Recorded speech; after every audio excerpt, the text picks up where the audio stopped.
50일 예수동행학교에 오신 모든 분들을 진심으로 환영하고 또 축복합니다. 우리 다 함께 사도신경을 고백하겠습니다. 나는 전능하신 아버지 하나님, 천지의 창조주를 믿습니다.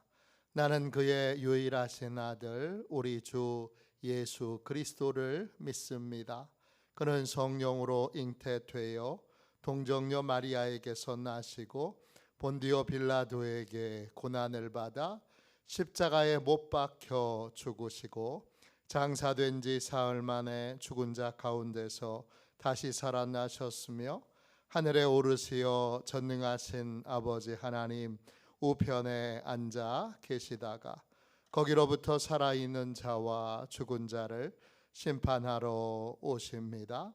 나는 성령을 믿으며 거룩한 공교회와 성도의 교제와 죄를 용서받는 것과 몸의 부활과 영생을 믿습니다.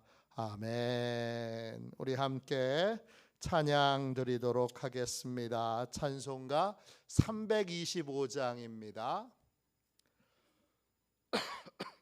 찬송가 325장 함께 찬양하겠습니다.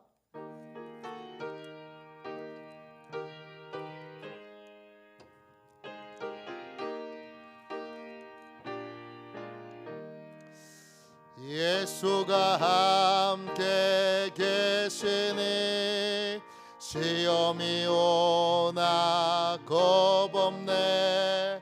기쁨의 근원 되시는 예수를 위해 삽시다. 날마다 주를 섬기며 언제나 주를 기리고 그 사랑 안에 살면서 딴 길로 가지 맙시다. 이 세상 사는 동안에 주 이름 전파하면서 무한한 복락 주시는 예수를 위해 삽시다. 날마다 주를 섬기며 언제나 주를 기리고 그 사랑 안에 살면서 딴 길로 가지 맙시다. 이 세상 친구 없어도 예수는 나의 친구니 불의한 일을 버리고 예수를 위해 삽시다. 날마다 주를 섬기며 언제나 주를 기리고 그 사랑 안에 살면서 딴 길로 가지 맙시다. 주께서 심판하실 때 잘했다 칭찬하리니 이러한 상급 받도록 예수를 위해 삽시다. 날마다 주를 섬기며 언제나 주를 기리고 그 사랑 안에 살면서 딴 길로 가지 맙시다. 아멘. 저녁에 드리는 기도를 같이 드리겠습니다. 월요일 저녁에 드리는 기도를 같이 드리겠습니다. 함께 기도하겠습니다. 수고의 날이 저물어 가는 이 시간 주님께 감사드립니다. 제가 주님을 영화롭게 할 수 있었던 것은 주님께서 제게 힘을 주셨기 때문입니다. 자비로운 주님, 이 시간 제게 임재해 주셔서 제 마음과 생각을 주님께서 주시는 평안으로 붙들어 주옵소서. 예수 그리스도의 이름으로 기도합니다. 아멘. 하나님 말씀을 같이 보겠습니다. 요한복음 20장 24절부터 28절까지 말씀입니다. 신약성경 책 184쪽입니다.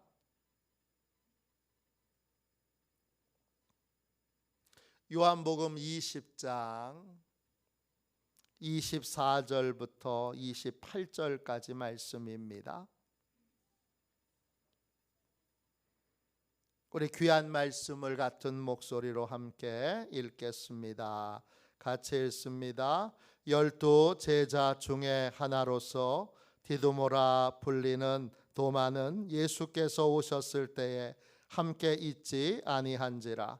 다른 제자들이 그에게 이르되 우리가 주를 보았노라 하니 도마가 이르되 내가 그의 손에 못자국을 보며 내 손가락을 그 못자국에 넣으며 내 손을 그 옆구리에 넣어보지 않고는 믿지 아니하겠노라 하니라.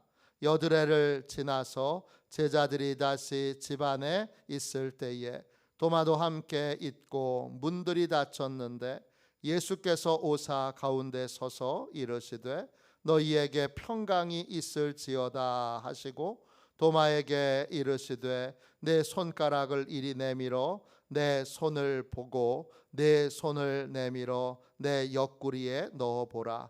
그리하여 믿음 없는 자가 되지 말고 믿는 자가 되라.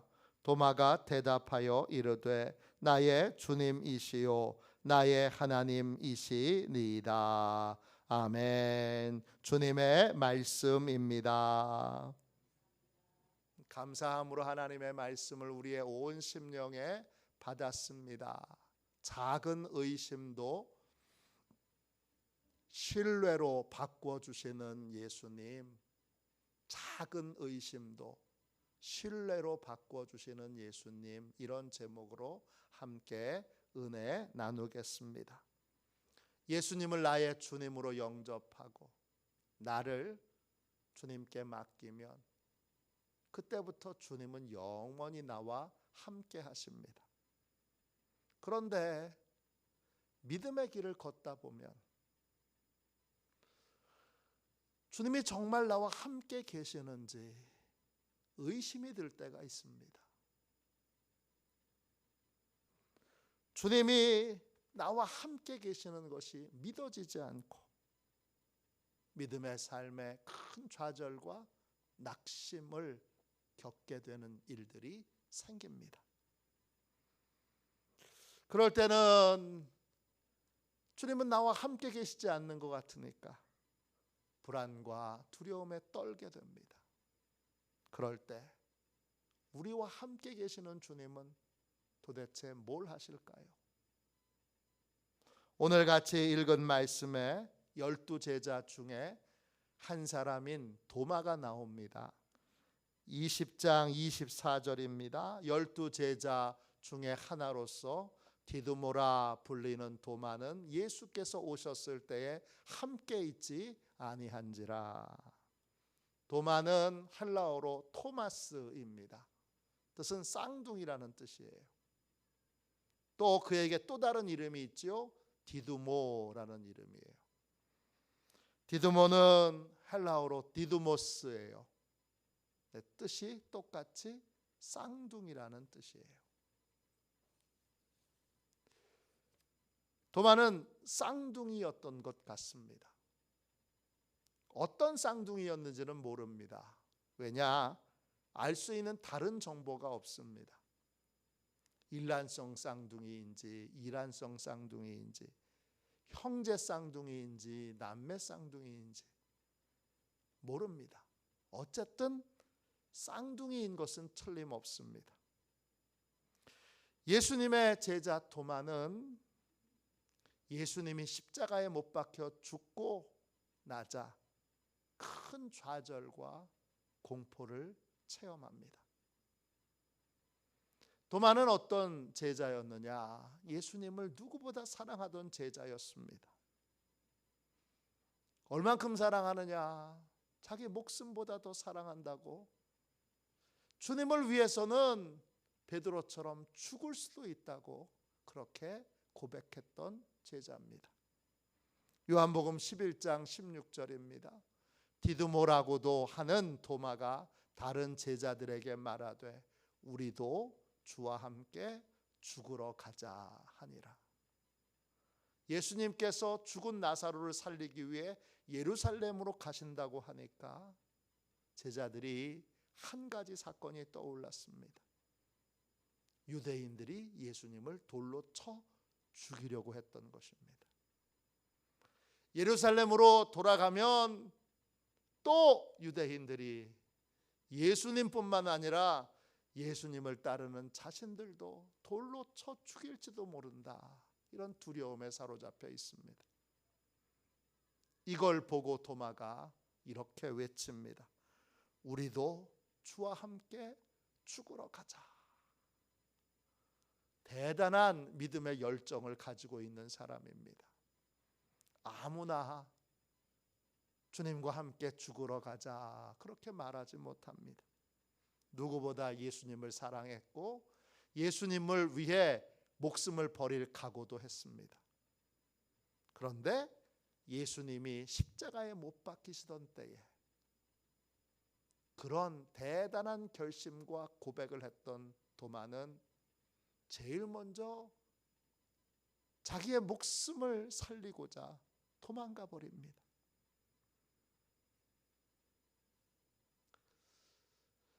도마는 도망을 가고 나서 비로소 자신이 말한 대로 고백한 대로 그렇게 행하지 못했다는 걸 알게 되고 깊은 좌절과 낙심에 빠집니다. 내가 겨우 이거밖에 안 되나? 나의 주님을 향한 사랑이, 주님에 대한 나의 믿음이 결국 이거밖에 안 되나? 그는 십자가의 죽음 앞에서 믿음으로 행하지 못한, 결심대로 행하지 못한, 열정대로 행하지 못한, 사랑대로 행하지 못한 자신의 진짜 모습을 보고 깊은 좌절과 낙심에 빠집니다. 나는 결국 안 되는구나. 그런 낙심에 빠진 것입니다. 도마는 또 분리불안 장애를 가지고 있습니다. 분리불안 장애가 뭐냐? 다 아시는 것처럼 분리불안 장애를 가진 아이가 있으면 엄마에게서 절대 떨어지려고 하지 않습니다. 신뢰하는 사람, 믿는 사람에게서 떨어지는 것, 신뢰하고 믿는 사람이 내게서 떠나가는 것에 대해서 깊은 불안과 두려움을 느끼는 것이 바로 분리불안 장애입니다. 도마는 예수님에게 애착이 있었습니다. 그래서 예수님이 떠난다고 하시면 깊은 불안을 느끼고 두려움을 느꼈던 사람입니다. 요한복음 14장 1절부터 3절까지 말씀입니다. 너희는 마음에 근심하지 말라. 하나님을 믿으니 또 나를 믿으라. 내 아버지 집에 거할 곳이 많도다. 그렇지 않으면 너희에게 일렀으리라. 내가 너희를 위하여 거처를 예비하러 가노니 가서 너희를 위하여 거처를 예비하면 내가 다시 와서 너희를 내게로 영접하여 나 있는 곳에 있게 하리라. 주님의 말씀은 내가 지금 천국에 가는데 천국에 너희 집을 짓고 다시 데리러 올게. 핵심은 다시 데리러 온다는 것입니다. 그런데 분리불안 장애를 가지고 있는 도마는 예수님이 자기를 떠나신다는 말을 듣고 그 다음에 이야기는 아예 들을 생각을 하지 않습니다. 주님이 나를 떠나신다고? 그럼 나 주님께 버림받는 거야? 그럼 나는 주님 없이 이 세상을 혼자 살아야 되는 거야? 그는 당황하고 그리고 주님 없는 삶을 사는 것을 두려워합니다. 요한복음 15장 5절입니다. 도마가 이르되 주여 주께서 어디로 가시는지 우리가 알지 못하는 길 우리가 알지 못하거늘 그 길을 어찌 알겠사옵나이까. 도마는 주님이 지금 자신을 떠나면 그때부터 도대체 인생을 어떻게 살아야 되는지 크게 근심하고 불안해합니다. 주님이 마음에 근심하지 말라고 말씀하셨던 그 마음에 근심을 하는 사람이 바로 도마였습니다. 주님이 자신을 떠난다고 하자 도마는 마음에 근심하기 시작합니다. 근심한다 헬라어로 타라소입니다. 뜻은 걱정과 염려로 온몸이 떨려오는 겁니다. 손이 덜덜덜덜덜 떨리는 겁니다. 주님이 함께 계시면 뭐든지 할 수 있을 것 같은데 주님이 안 계신다고 하니까 주님이 자신을 떠난다고 하니까 주님 없는 삶을 살 자신이 조금도 없습니다. 주님 없는 삶은 불안하고 두려워서 한순간도 살 수 없을 것 같습니다. 그런데 진짜 주님이 떠나버리셨습니다. 십자가에서 죽음을 확인하고 나서 도마는 충격을 받습니다. 진짜 주님이 죽으신 거 맞아. 진짜 이제는 이 세상에 주님이 없는 거야? 그는 주님 없는 삶을 살아야 한다는 이유 때문에 깊은 절망과 두려움과 낙심에 빠지게 됩니다. 도마도 십자가에서 죽으신 주님이 다시 부활하셨다는 이야기를 듣습니다. 그런데 그는 헛된 소망에 다시 좌절하는 일을 겪고 싶지 않습니다. 이미 겪고 있는 이 좌절만 해도 견딜 수 없이 힘들고 어렵습니다. 제자들은 예수님이 부활하셨다는 이야기를 듣고 부활하신 그날 저녁, 곧 주일 저녁에 모임을 갖기 시작합니다. 이게 우리가 드리는 주일 예배의 원형입니다. 유대인들은 토요일 날 안식일이었는데 이제 그리스도인들은 주님이 부활하신 날 주일을 예배의 날로 삼아 하나님께 예배를 드리기 시작합니다. 모임 장소는 마가의 다락방이었을 것입니다. 그곳은 예수님이 최후의 만찬을 베푸신 자리이기도 하고 또 120문도가 함께 모여서 성령을 달라고 기도했던 자리고 초대교회 성도들이 모여서 늘 예배하고 기도했던 장소입니다. 다락방이라 그래서 작은 장소가 아닙니다. 120명이 넘게 들어갈 수 있는 꽤 큰 회당과 같은 곳입니다. 이곳에 이렇게 큰 예배 처소를 마련할 수 있었던 것은 마가의 어머니가 부자였기 때문입니다.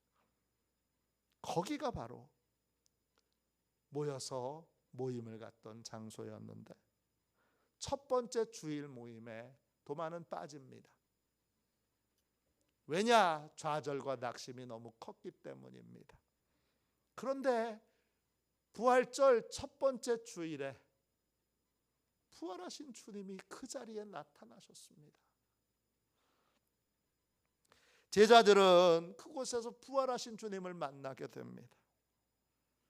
부활에 대한 의심, 두려움, 또 주님이 십자가에 못 박히실 때 도망갔던 것에 대한 부끄러움, 미안함, 죄책감, 자책감, 이런 모든 것들이 부활의 주님을 만나고 나서 일시에 다 해소됐습니다. 그런데 도마는 그날 그 주일 모임에 참석하지 않으므로 이런 은혜를 받지 못합니다. 다른 제자들은 그날부터 모든 두려움과 걱정과 염려와 좌절을 다 벗어버리고 부활의 기쁨으로 환호성을 지르며 그렇게 기쁨에 충만한 삶을 살고 있는데, 도마만, 그 모임에 참석하지 않았던 도마만 여전히 좌절하고 괴로워하고 있습니다. 그래서 부활의 기쁨을 체험한 제자들이 도마를 찾아갑니다. 그리고 도마에게 부활의 기쁜 소식을 전합니다. 요한복음 20장 25절입니다. 다른 제자들이 그에게 이르되 우리가 주를 보았노라 하니 도마가 이르되 내가 그의 손에 못자국을 보며 내 손가락을 그 못자국에 넣으며 내 손을 그 옆구리에 넣어보지 않고는 믿지 아니하겠노라 하니라. 부활하신 주님을 만난 제자들은 도마가 이 이야기를 들으면 얼마나 기뻐할까, 이런 마음의 감동으로 그에게 기쁜 소식을 전합니다. 우리가 주님을 봤어. 우리가 주님을 만났다니까. 그런데 그 말을 들은 도마는 짜증이 났습니다. 십자가의 죽으심을 너무 명백하게 봤기에 그 죽음으로 인하여 좌절과 낙심이 너무나 컸기 때문에 도마는 짜증이 나서 또 먼 헛것을 보고 와서 이상한 소리를 하고 있는 거야, 이런 마음으로 이렇게 외칩니다. 나는 그의 손에 못자국을 보며 내 손가락을 그 못자국에 넣으며 내 손을 그 옆구리에 넣어보지 않고는 절대 믿지 않을 거야. 제자들이 도마의 이 충격적인 반응에 도저히 설득이 안 되는 이 도마를 두고 그냥 집으로 돌아갑니다. 일주일이 지났습니다. 보십시오. 주일 모임이 계속 이어지고 있습니다. 두 번째 부활절 주일 모임이 열리게 됐습니다. 이때 도마도 용기를 내서 참여합니다. 그런데 이 두 번째 주일 모임에 주님이 굳이 오실 필요가 없는데 다시 부활의 주님이 나타나십니다. 왜 나타나셨죠? 도마 한 사람 때문입니다. 믿음에 뒤처져 있는, 믿음의 길에서 넘어져 있는 이 도마 한 사람을 믿음의 사람으로 바로잡기 위해 주님이 두 번째 주일 모임에도 참여하십니다. 20장 26절입니다.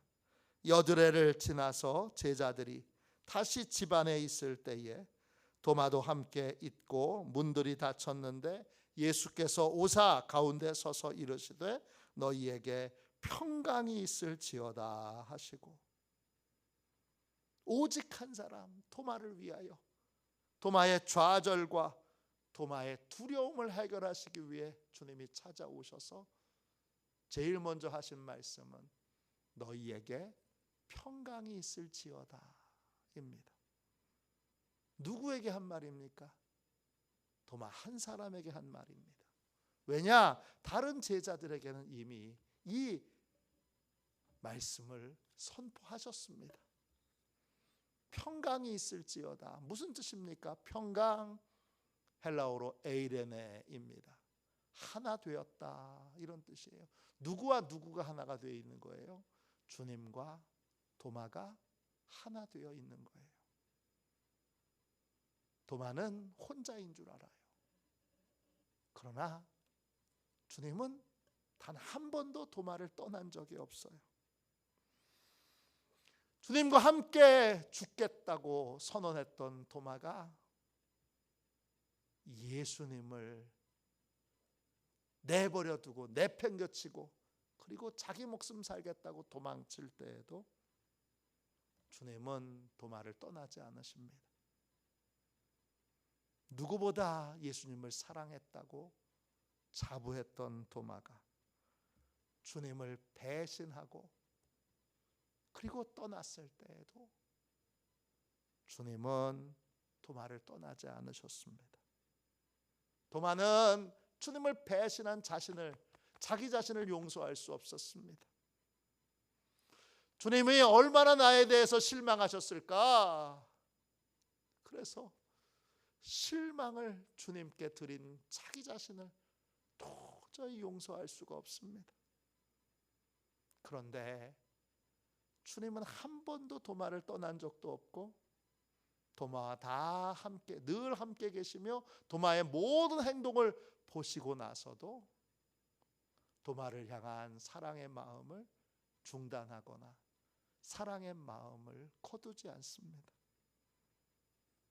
배신해도 그리고 고백한 대로 행하지 않아도 주님은 실망하지 않으십니다.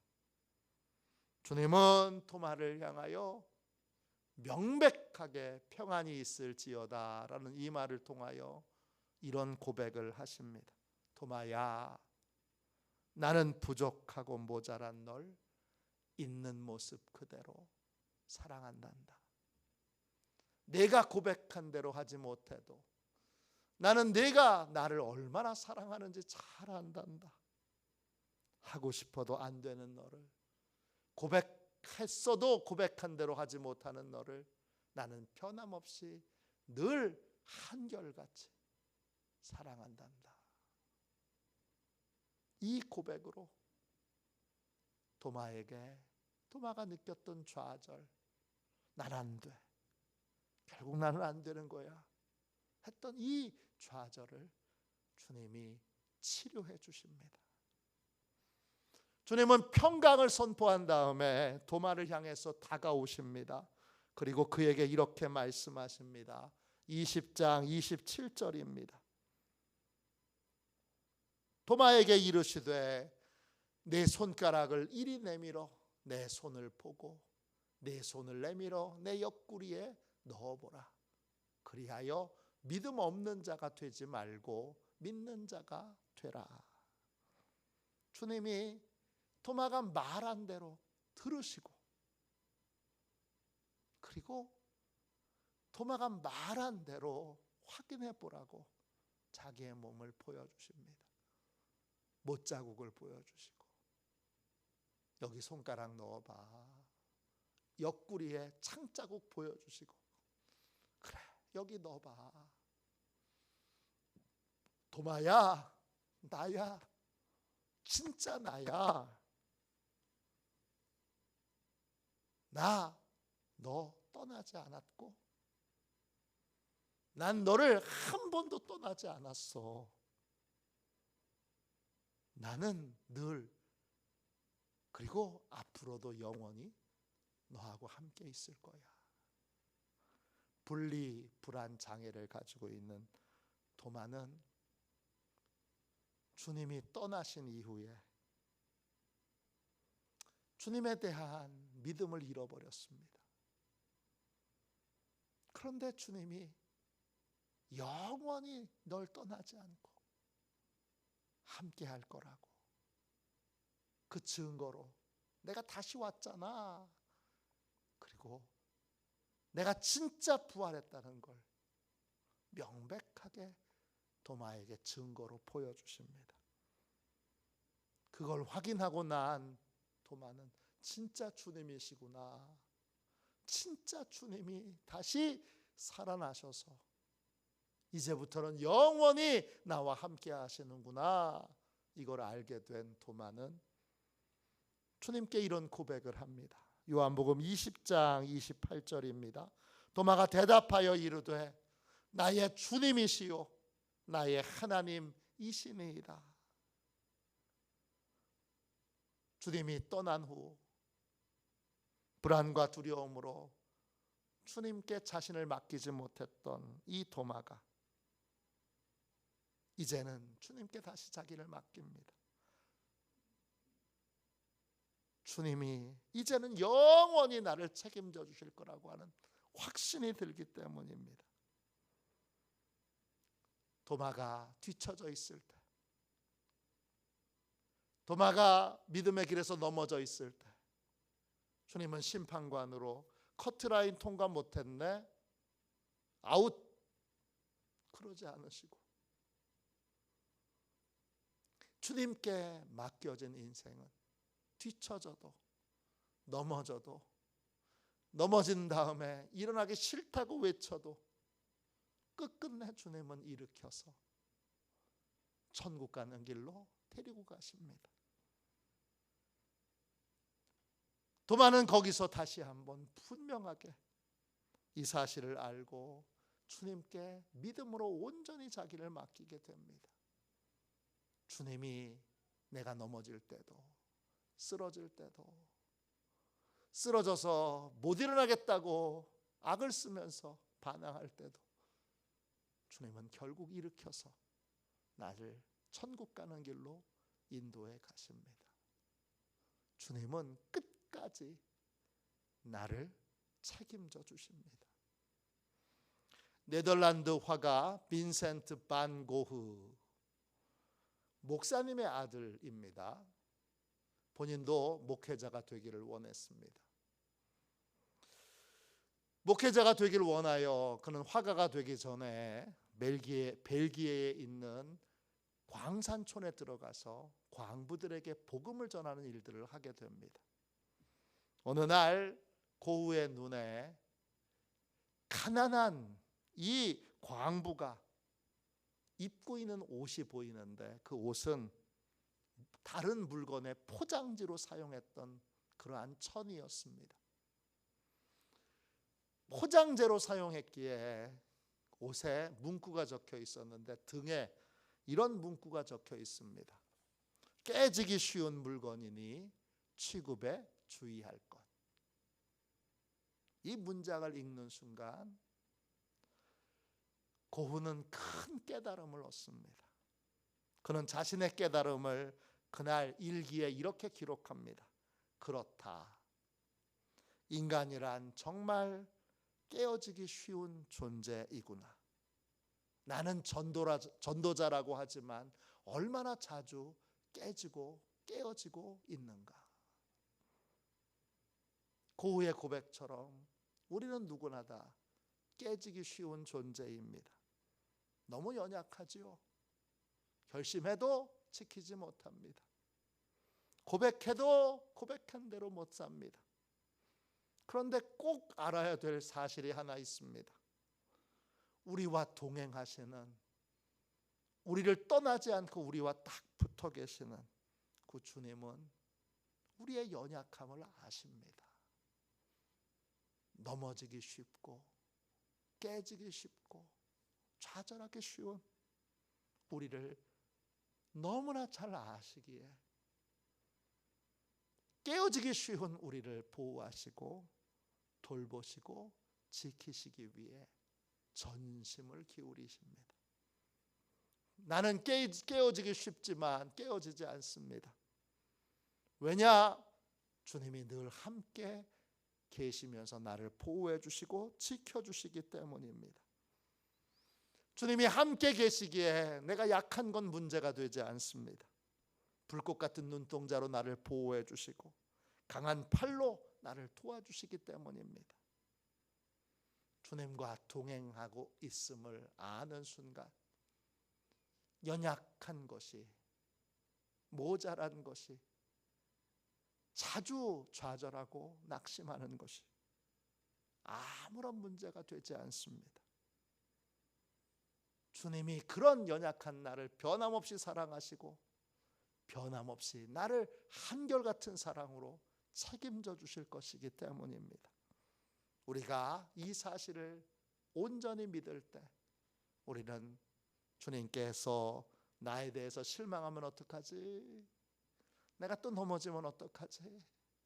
내가 또 좌절하면 어떡하지? 내가 또 옛 성품이 그대로 또 드러나서 옛날에 했던 대로 그렇게 죄에 또 빠지면 어떡하지? 이 어떤 것도 걱정할 필요가 없습니다. 왜냐? 그 모든 연약함을 다 아시는 주님이 그걸 아시고 대비하시면서 우리를 인도하고 계시기 때문입니다. 이 사실을 믿고 나에 대한 모든 불안과 두려움을 벗어버리고 주님께 온전히 나를 맡기고 매일매일 주님이 주시는 안정감을 느끼며 신앙생활을 하는 저와 여러분이 되시기를 주님의 이름으로 축원합니다. 기도하겠습니다. 자비로우신 하나님, 저는 참 연약합니다. 제 믿음은 한결같지 않습니다. 주님을 실망하게 해드릴 때도 참 많습니다. 고작 내 믿음이 이거밖에 안 되나 탄식할 때도 많습니다. 그러나 놀랍게도 주님이 나의 연약함을 모두 이해하시고 나와 동행하고 계심을 깨닫게 해주셔서 감사합니다. 주님이 나를 이해하시기에 나의 연약함은 조금도 문제가 되지 않음을 주여 믿습니다. 연약한 나를 있는 그대로 주님께 다시 드립니다. 나의 연약함이 조금도 문제가 되지 않도록 주님의 사랑을 온전히 믿고 신뢰하여 매일매일 주님께 맡기고 주님과 함께 동행하는 복된 삶을 살게 하여 주옵소서. 예수님의 이름으로 기도합니다. 아멘. 주기도문 하겠습니다. 하늘에 계신 우리 아버지, 아버지의 이름을 거룩하게 하시며 아버지의 나라가 오게 하시며 아버지의 뜻이 하늘에서와 같이 땅에서도 이루어지게 하소서. 오늘 우리에게 일용할 양식을 주시고 우리가 우리에게 잘못한 사람을 용서하여 준 것 같이 우리 죄를 용서하여 주시고 우리를 시험에 빠지지 않게 하시고 악에서 구하소서. 나라와 권능과 영광이 영원히 아버지의 것입니다. 아멘. 우리 두 손 들고 함께 주님 3번 부르짖어 간절히 하나님 앞에 기도하겠습니다. 기도합니다. 주여